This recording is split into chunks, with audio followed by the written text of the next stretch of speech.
Fashion and finance usually feel worlds apart, but what if I told you that the world's deadliest diseases didn't just kill millions, they built billion-dollar industries and changed the way we dress forever? From the Black Death that turned peasants into fashion spenders, to tuberculosis making pale skin Instagram chic long before Instagram existed, to the Spanish flu turning masks into luxury statements, pandemics have always rewritten the rules of style, money, and society. And here's the wild part: those same forces are shaping our world again today. Welcome to Historian, the channel where we uncover how history built the wealth and empires we live in. Today, you'll see how pandemics didn't just terrify people. They made fortunes, toppled old elites, and rewrote the business of fashion. Stick around to the end because the modern connection will blow your mind. In the 14th century, the Black Death wiped out as much as 50% of Europe's population. That's a horror story in itself, but it also triggered one of the greatest wealth transfers in history. Here's why. Fewer workers meant higher wages. A farmhand who barely survived was suddenly twice as valuable. And with more money in their pockets, the working class started buying clothes that had once been reserved for nobles. Imagine being a medieval tailor. One day you're sewing rough wool tunics. The next, you're stitching velvet robes for a newly rich merchant. Fashion became democratized almost overnight. Financial impact? The textile industry exploded. Italian silk weavers, Flemish wool merchants, and London drapers saw sales skyrocket. Banking dynasties like the Medici in Florence rose by financing this fashion boom. In many ways, the Black Death was the accidental investor that launched Europe's luxury economy. Lesson? Even in devastation, consumer demand doesn't die, it shifts, and savvy entrepreneurs who pivot profit. Jump to the 16th century, when another disease swept Europe: syphilis. Treatments didn't exist, and one of its visible symptoms was severe scarring on the skin. To hide it, men and women turned to heavy face powders made of white lead. Soon, pale, mask-like faces became a beauty standard, first in Italy and France, then across Europe. Even England's Queen Elizabeth I painted her face ghostly white with what was called Venetian ceruse. Financial impact. The cosmetics industry took off. Venetian merchants dominated the powder trade, turning illness into opportunity. Entire guilds of apothecaries and perfumers thrived. By the 1600s, makeup wasn't just a vanity product. It was a global business linked to trade routes stretching to Asia and the Americas.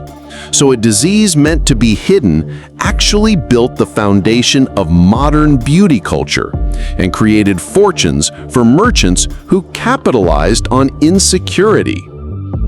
By the 19th century, tuberculosis, or consumption, was romanticized, especially in Europe and the United States.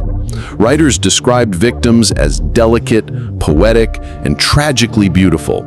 The look? Pale skin, sunken cheeks, and a slender frame. Instead of hiding it, society turned it into fashion. Women squeezed into corsets to mimic the frail figure, wore flowing muslin dresses to enhance the ethereal vibe, and dusted their faces with chalk powder to look paler. Rouge became popular to fake the flushed cheeks of fever. Financial impact? Textile factories in Manchester and New England pumped out muslin gowns. Corset makers thrived. Department stores like Macy's in New York and Harrods in London marketed consumptive chic to the middle classes. Entire industries leaned into the disease aesthetic, making millions. It sounds insane today, but back then, TB didn't just kill.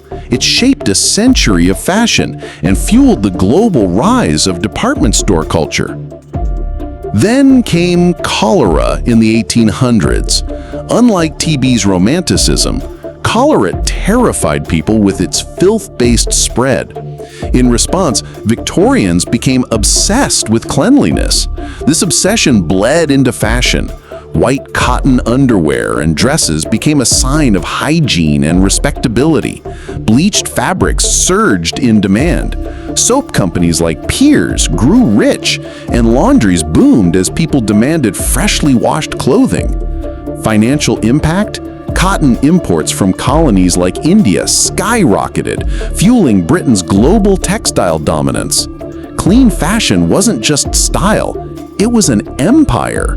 Cholera scared people into buying soap and clean cotton, and industrial Britain cashed in. Fast forward to 1918. The Spanish flu infected a third of the planet. Suddenly, masks became mandatory in cities from San Francisco to London. But humans being humans, masks became a style accessory. Women decorated them with lace. Men matched them with suits. Newspapers even advertised fashion masks for sale. Financial impact? Seamstresses and small businesses thrived by producing millions of masks. Some made fortunes overnight. And here's the echo. A century later, in 2020, designer brands like Gucci and Louis Vuitton sold masks for hundreds of dollars, proving once again that the crisis fuels creativity and cash flow. History repeated itself during COVID-19. Mask sales exploded into a multi-billion-dollar market.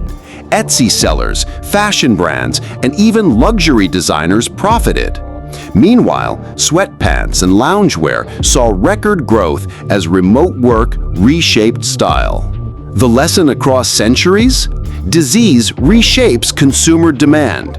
From medieval velvet robes to Gucci face masks, pandemics redirect wealth and birth industries. So, fashion and finance built on the back of pandemics. Shocking, strange, but true. Which story stunned you the most? The Black Death's velvet boom, TB's consumptive chic, or the Spanish flu's luxury masks? Drop your thoughts below. If you enjoyed this journey, smash that like button, subscribe to Historian, and don't miss our next deep dive, how London's plagues built its modern skyline. Remember, the future is written in the patterns of the past.